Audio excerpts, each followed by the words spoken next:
नमस्कार मित्रों, शिक्षा संसार ऑनलाइन चैनल पे आप सभी का बहुत बहुत स्वागत है। मित्रों, आप सभी जानते हैं कि इस चैनल के माध्यम से हम शिक्षा जगत से जुड़ी विभिन्न प्रतियोगी परीक्षाओं के संबंध में आपसे बातचीत करते हैं। मित्रों, आज बातचीत की इस कड़ी में हम यूजीसी नेट फर्स्ट पेपर के संबंध में बातचीत करेंगे। इधर मैसेज और जो है फ़ोन इत्यादि आ रहा था कि यूजीसी नेट फर्स्ट पेपर की तैयारी कैसे करें, इस संबंध में कुछ बातचीत की जाए। तो मित्रों, आज यूजीसी नेट फर्स्ट पेपर के संबंध में हम कैसी रणनीति बनाएं, क्या पढ़ें, कैसे पढ़ें, कौन से स्टडी मटेरियल का चुनाव करें कि हमारा यूजीसी नेट फर्स्ट पेपर में अच्छा नंबर आ जाए, कम से कम इतना नंबर आ जाए कि हम जेआरएफ हो जाएं। मित्रों, मुझे लगता है कि अगर आप सही दिशा में प्रयास करें, सही स्टडी मटेरियल का चुनाव करके पढ़ें, तो आप यूजीसी नेट फर्स्ट पेपर में 50 में से कम 35 अंक अर्जित कर सकते हैं। और यदि आप 35 अंक प्राप्त कर लेंगे और आप सब्जेक्ट औसत भी कर लेंगे तो आपका निश्चय ही जेआरएफ क्लियर हो जाएगा।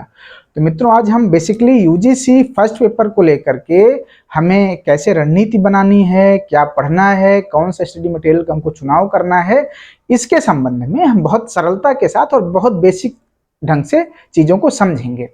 मित्रों, बातचीत शुरू करने से पहले हम आपको जो है यूजीसी नेट फर्स्ट पेपर के लिए 3 पुस्तकें बता रहे हैं। उन 3 पुस्तक में से कोई एक पुस्तक आपके पास होना जरूरी है। ये पुस्तकें गाइड हैं, लेकिन इस पूरा syllabus UGC net first paper का क्लियर करती हैं।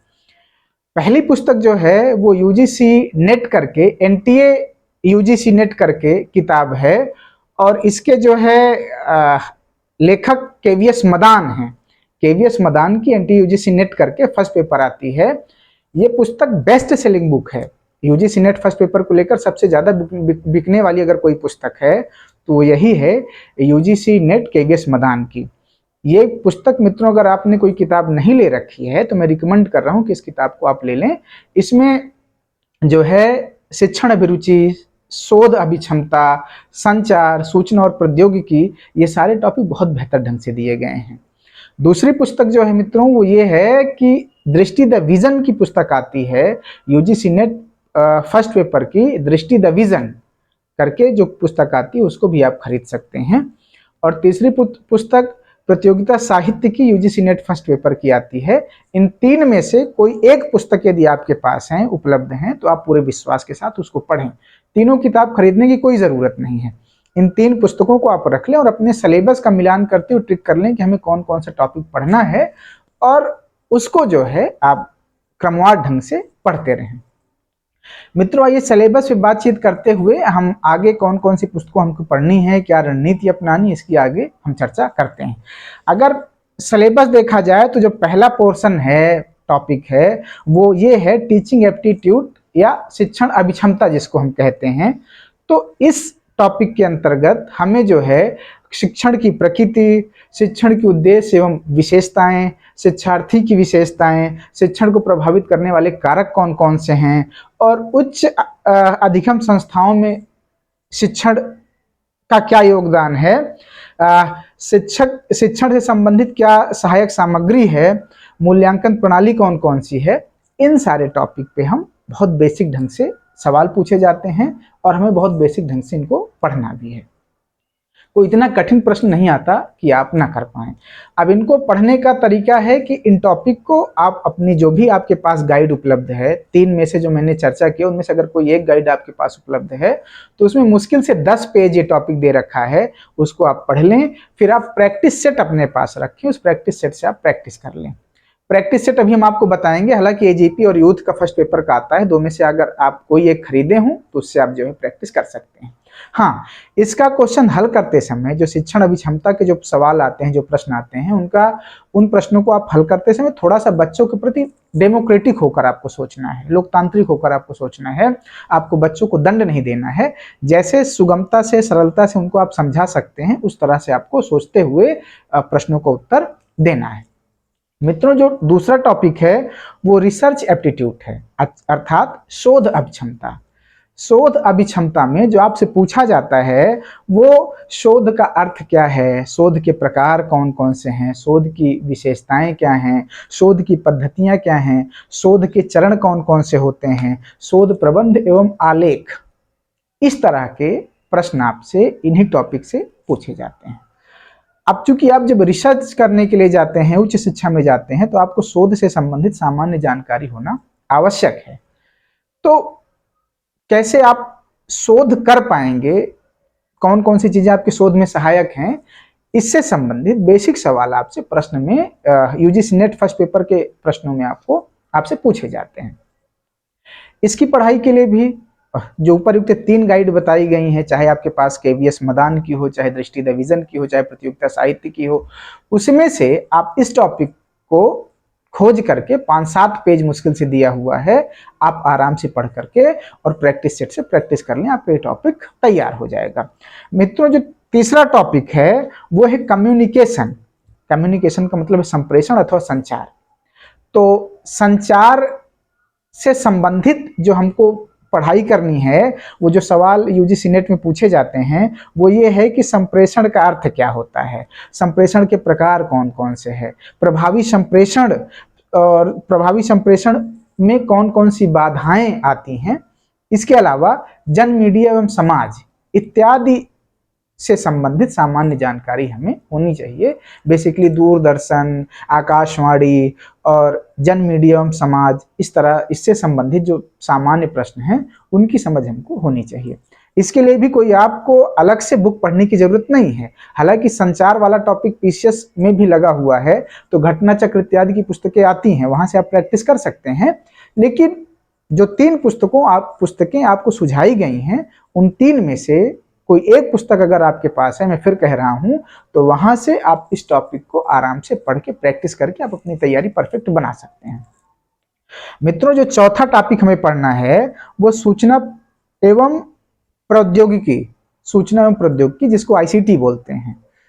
तो इसमें बेसिकली कंप्यूटर से संबंधित बहुत सामान्य से सवाल पूछे जाते हैं। हम चूंकि कंप्यूटर से संबंधित चीजें पढ़ते नहीं हैं या पढ़ने से भागते हैं, लेकिन अगर हम देखें, सवाल को देखें, क्वेश्चन को देखें, प्रश्नों को देखें, तो बहुत बेसिक से प्रश्न पूछे जाते हैं। अगर हम जरा सा भी ध्यान दें, थोड़ा सा भी जागरूकता बरतें और अध्ययन करें, तो इन प्रश्नों को भी हम आसानी से हल कर लें। आइए देखते हैं क्या क्या पूछे जाने की संभावना रहती है। आईसीटी का अर्थ क्या होता है? इंटरनेट, इंट्रानेट, ईमेल, उच्च शिक्षा में आईसीटी का प्रयोग, केबी क्या है, एमबी क्या है, जीबी क्या है, जिसको अपने मोबाइल में रोज उपयोग करते हैं, इस तरह के बेसिक चीजें पूछी जाती हैं।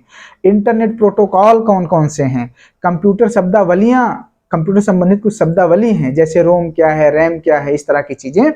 और सर्च इंजन कौन कौन से होते हैं, जैसे क्रोम, गूगल, मोजिला, इस तरह के तमाम सर्च इंजन हैं, उससे भी संबंधित प्रश्न पूछे जाते हैं।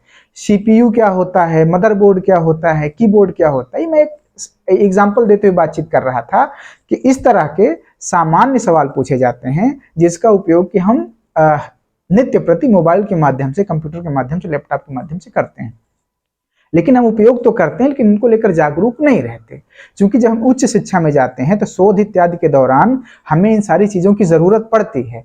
इसलिए इससे संबंधित भी सवाल जो है हायर एजुकेशन में नेट फर्स्ट पेपर में पूछा जाता है।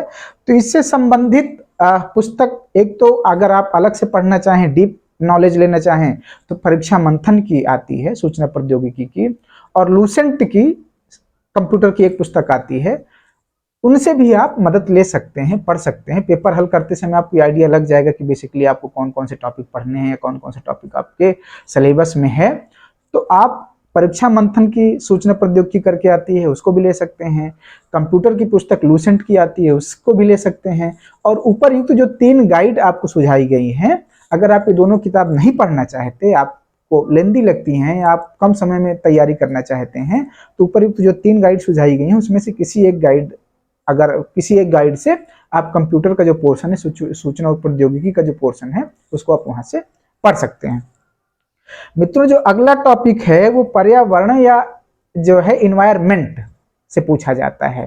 तो पर्यावरण से जो सवाल पूछे जाते हैं, पहले तो आपको पर्यावरण का अर्थ वगैरह पता होना चाहिए। विभिन्न पर्यावरणीय मुद्दे कौन कौन से हैं, उसकी जानकारी, उसकी समझ आपको होनी चाहिए।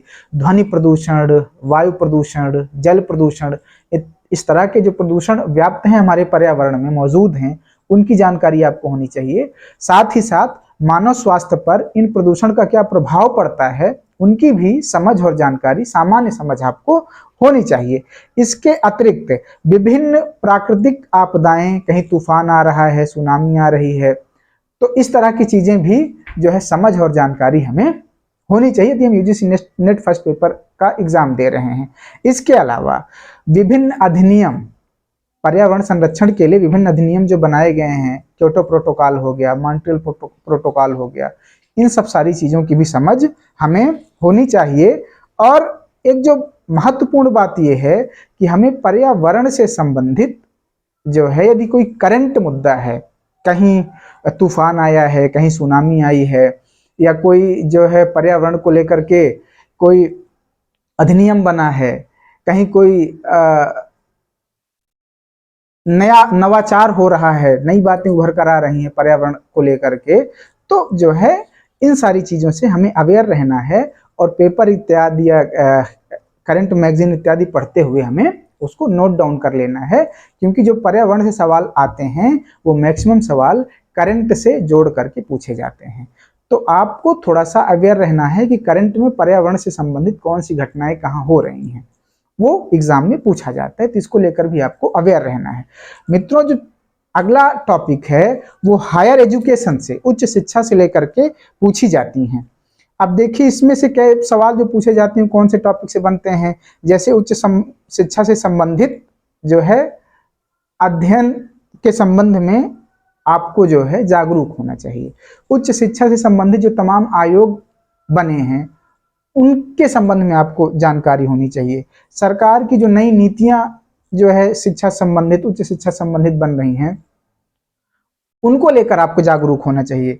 जो नई शिक्षा नीति आई हुई है उसकी भी जानकारी आपको होनी चाहिए, क्योंकि नई शिक्षा नीति से जरूर एक दो प्रश्न पूछे जाएंगे।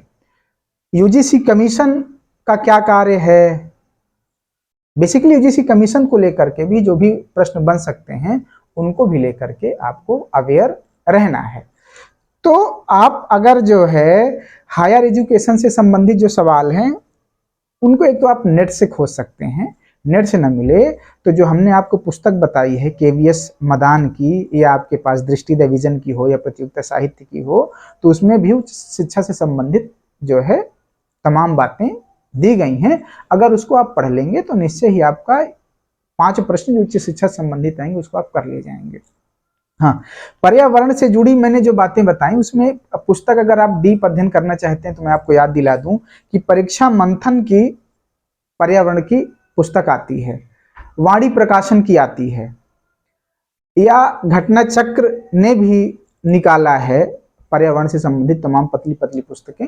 अगर आप पर्यावरण संबंधित डीप स्टडी करना चाहते हैं तो वहां से भी आप चीजों को पढ़ सकते हैं। मित्रों, जो अगला टॉपिक है वो कंप्रहेंशन पैसेज को लेकर के। एक पैसेज आता है, गद्य आता है, उससे संबंधित 5 सवाल होते हैं, उसका जवाब आपको देना रहता है। तो मैं सबसे पहले इसके विषय में आपको कोई प्रैक्टिस नहीं करना, एक मैं ट्रिक बता रहा हूँ, एक जो है कि आप 5 में से जो 5 सवाल इसके आएंगे वो 5 सवाल आपका सही हो जाएगा। जब आप पेपर आपको मिले तो आप सबसे पहले पैसेज करने का प्रयास करें, क्योंकि 5 सवाल ये आते हैं, अगर आप इसको ठंडे दिमाग से कूल माइंड होकर के आप अगर इसको कर लें तो आपको 5 में से 5 सवाल सही हो जाएंगे।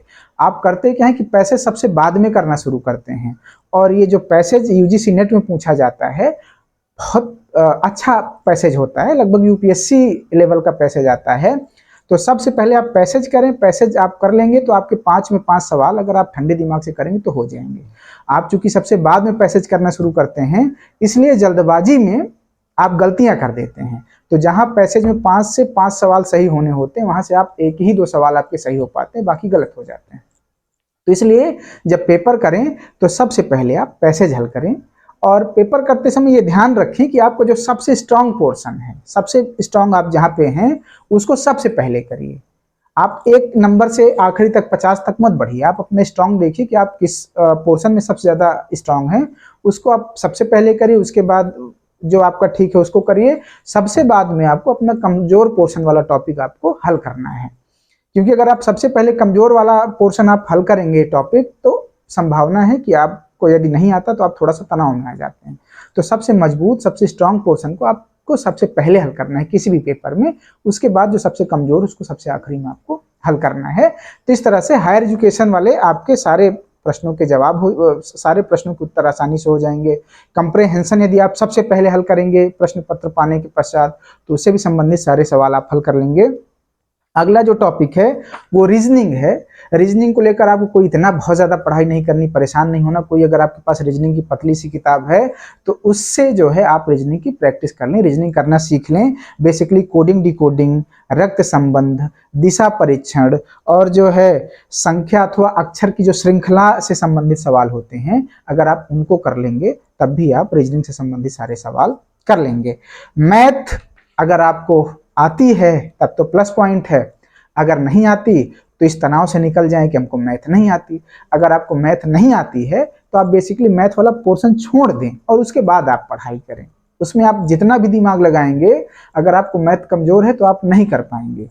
तो उसको छोड़कर बाकी जो टॉपिक है उस पर आप अच्छे से तैयारी करें, तब भी आप अच्छा अंक गेन कर सकते हैं। लेकिन सबसे पहले आप इस तनाव से निकल जाएं कि हमको मैथ नहीं आती तो हम यूजीसी नेट फर्स्ट पेपर का सवाल अच्छे से, प्रश्नों को अच्छे से नहीं कर सकते। मैथ वाला पोर्शन आप छोड़ के अन्य टॉपिक पे बढ़िया से मेहनत करें, आप निश्चय ही अच्छा कर ले जाएंगे। किसी भी कैंडिडेट का, अभ्यर्थी का सारे टॉपिक मजबूत नहीं होते, हर कैंडिडेट कहीं ना कहीं कमजोर होता है। लेकिन अगर आपकी मैथ ठीक ठाक है तो आप संख्या पद्धति देख लें, प्रतिशत देख लें, औसत देख लें, समय दूरी देख लें, लाभ हानि देख लें, इस तरह से अर्थमेटिक के सामान्य चैप्टर आप देख लें। उसके बाद आप जो है मैथ से संबंधित जो 2-4 सवाल आएंगे उसको आप कर ले जाएंगे। अगला और लास्ट टॉपिक जो है वो डीआई का है, डाटा इंटरप्रिटेशन या आंकड़ों की जो व्याख्या से संबंधित सवाल आते हैं, 5 प्रश्न आते हैं। अगर आपकी मैथ ठीक है तो आप इसको जो है स्वाभाविक रूप से कर ले जाएंगे। अगर मैथ ठीक नहीं है तो इसको छोड़ दें। आप जो है एग्जाम जब आप दे रहे हो सबसे आखिरी में इसको थोड़ा सा एक बार प्रयास करके देख के और अपने हिसाब से जो आपको सही लगे वो लगा दें, उत्तर जो है सही मान करके। बहुत संभव है कि 5 में से 2 आपका सही निकल जाए, 1 आपका सही निकल जाए, आपका एक भी ना सही निकले। और जिनको मैथ आती है वो जो है इस पे मेहनत करके करेंगे, तब भी 5 में जो है 4-5 सही कर लेंगे। अगर आपको बेसिकली जिसको आ रहा है उसका तो ठीक ही है, वो तो कर ही ले जाएंगे। लेकिन अगर आपका ये पोर्शन कमजोर है मैथ वाला तो इसको लेकर तनाव ना लें, मेरा बेसिकली कहने का ये मतलब है। आप बिना जो है इसकी अच्छी तैयारी के भी अपना अच्छा प्रश्न पत्र कर सकते हैं। तो डीआई अगर आपका ठीक है तो आप कर ले जाएंगे। अगर डीआई में आप कमजोर हैं तो इस टॉपिक को छोड़ करके और टॉपिक पे आप मेहनत करें, आप निश्चय ही अच्छा नंबर पा जाएंगे। मित्रों, अगर आप इन किताबों से और इस रणनीति के माध्यम से तैयारी करेंगे तो निश्चय ही मेरा मानना है कि आप 50 में से 35 प्रश्न आप सही कर ले जाएंगे। मैं किसी कोचिंग संस्थान की तरह ये दावा नहीं कर रहा हूं कि 50 में आप 50 सही कर ले जाएंगे या 45 सही कर ले जाएंगे। लेकिन अगर आप सामान्य समझ है, आप अच्छे से पढ़ लिए हैं तो आप 35 प्रश्न सही कर सकते हैं। और 35 प्रश्न का मतलब है कि अगर आप अपने सब्जेक्ट वाले पेपर में औसत भी कर लेते हैं तो आपका जेआरएफ बहुत संभव है कि हो जाएगा। और मुझे लगता है कि इस पेपर के लिए, फर्स्ट पेपर के लिए कोई कोचिंग करने की जरूरत नहीं है। यूजीसी नेट जो फर्स्ट पेपर का एग्जाम आप दे रहे हैं, बहुत लोग उसके लिए भी कोचिंग कर रहे हैं। कोचिंग से हो सकता है मार्गदर्शन मिल जाए, मैं कोई या बेहतर कर लें। लेकिन यदि आप स्वाध्याय करना चाहें, सेल्फ स्टडी करना चाहें, तब भी आप पीछे नहीं रहेंगे। इस रणनीति के हिसाब से आप मेहनत करें, तैयारी करें तो निश्चय ही आप बेहतर कर लेंगे। मित्रों, आज की वीडियो में इतना ही। अगर मेरी बातचीत आपको सार्थक लगी हो, अच्छी लगी हो, तो आप मेरे चैनल को लाइक, शेयर और सब्सक्राइब करें। नमस्कार मित्रों, धन्यवाद, ढेर सारी शुभकामनाएं।